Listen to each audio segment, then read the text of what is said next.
Hello and welcome to Polymer Update TV, the world's first and only TV network with a free petrochemicals news show. It is Wednesday, March 25th. I am Tejal Hode. Our special news reel today is sponsored by Ahmedabad-based Swede Industries. Let's start with energy and feedstock news. Crude oil prices gained more than 2% on Tuesday as the API on Tuesday reported a crude oil inventory draw. Also, hopes of the US Federal Reserve to strengthen the crippling economy and optimism for the United States to reach the $2 trillion deal for the COVID-19 aid package further supported the price rise. Brent futures rose marginally by 12 cents, settling at $27.15 per barrel, while WTI futures gained by 65 cents, settling at $24.01 per barrel. According to Vanda Nahari of Vanda Insights, crude futures were continuing to strengthen early Wednesday in Asia amid a cautious return of risk appetite in the wider global financial markets. Open spec naphtha prices declined by $4 per metric ton to the $199 per metric ton CFR Far East Asia levels. On Tuesday, ethylene prices declined in Asia. The price fall was supported by bearish upstream energy values coupled with persistent weaker regional buying sentiments. Sluggish downstream PE demand and pricing trends further supported the price fall.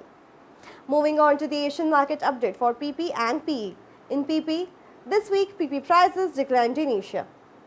The price fall was prompted by bearish upstream energy and propylene values, coupled with continued sluggish buying sentiments across the Asian regions owing to the widespread deadly coronavirus. A sharp drop in PP futures on the Dalian Commodity Exchange in China further pressured prices lower. In HDPE, this week HDPE prices slipped in Asia. Prices fell as the lockdown imposed in almost all the countries due to continual widespread of the deadly coronavirus is heard to have dampened the demand across the Asian regions. A steep drop in upstream crude, naphtha and ethylene values further supported the price fall. In LLDPE prices dropped across the Asian regions this week. The sharp price fall was on the back of sluggish demand trends and bearish upstream energy and ethylene values coupled with steep decline in LLDPE futures on the Dalian Commodity Exchange in China. For detailed price assessments of PP and PE and PVC, we invite you to subscribe to Polymer Update. Our weekly benchmark price assessment and analysis are available on our website for all our subscribers to benefit from. Our special news of today is sponsored by Ahmedabad-based Swede Industries.